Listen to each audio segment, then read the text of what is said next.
सभी को नमस्कार साथियों। मैं कहना चाहूँगा कि काफ़ी टेलीफोन और व्हाट्सएप मैसेज हैं कि धान पर कोई वीडियो आना चाहिए, तो मैं असमंजस में रहा हूँ। कुछ तो अभी रोपाई कर रहे हैं, कुछ ने धान काट के बेच भी दी है, कुछ की गोब अवस्था में है।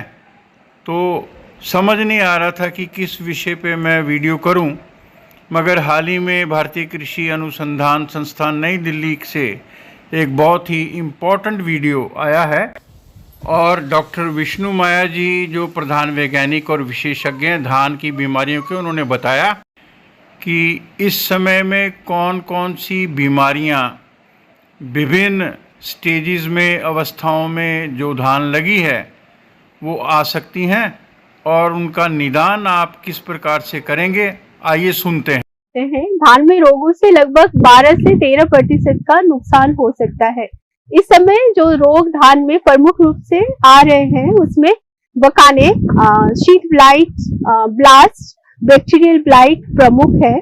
बकाने रोग उत्तर भारत में एक उभरती हुई समस्या है। इस रोग में पौधा असामान्य रूप से लंबा होता है, ये पीला और पतला होता है। ऐसे पौधे नर्सरी से लेकर फसल के पकने तक दिखाई देते हैं। रोपाई के बाद ये पौधे में डोजियां कम बनती है और अगर ये पौधे बाद की अवस्था तक जीवित रहते हैं तो उनमें बालियां नहीं बनती है। यह मुख्यतः बीज जनित रोग है। किसान भाई अभी रोपाई कर चुके हैं, अगर खेत में इस समय ये रोग दिखाई दे रहा है तो आप कार्बनडाजिम 50% WP का आप 2 ग्राम प्रति लीटर पानी की दर से छिड़काव करें। के उपरांत आप दोबारा छिड़काव कर सकते हैं। जो किसान भाई पछेती किस्म की रोपाई किया है जिन्होंने, वो अभी अगर नर्सरी बची हुई है तो गैप फिलिंग कर सकते हैं। गैप फिलिंग करने से पहले आप पौधों को आप उपचारित करें। उसके लिए आप 2 ग्राम प्रति लीटर पानी की दर से कार्बनडाजिम के घोल में पौधों की जड़ को आप 12 घंटे तक डुबोए और उसके बाद जो खाली जगह है उस पे उसकी ट्रांसप्लांटिंग कर दें, तो इस रोग का प्रकोप कम होगा। इसका प्रमुख रोग अभी मैक्सिमम टिल्डिंग स्टेज में आने वाला है, वो शीट ब्लाइट है। इसको आच्छत झुलसा भी कहते हैं। आच्छत झुलसा पर्णछद पे दिखाई देता है पानी की सतह पर, जहां वो जमीन में सॉइल से लगा रहता है, वहां से शुरू होके ये पत्तियों तक पहुंच जाता है। इसमें अनियमित आकार के धब्बे बनते हैं जो आपस में मिलके बाद में पूरे पौधे को झुलसा देते हैं। तो रोकथाम के लिए आप हेक्साकोनाजोल, एक कवकनाशी आता है, उसका 2 ग्राम प्रति लीटर पानी की दर से छिड़काव कर सकते हैं। आप वेलिडामाइसिन का 2.5 ml प्रति लीटर पानी की दर से भी छिड़काव कर सकते हैं। इसकी मुख्य समस्या जो हम दिखाई देती है वो ब्लास्ट है। ब्लास्ट में पत्तियों पर आंख या नाव के आकार के धब्बे बनते हैं। ये धब्बे बाद में धूसर रंग के हो जाते हैं। इसका जो किनारा है वो गहरा भूरे रंग का होता है।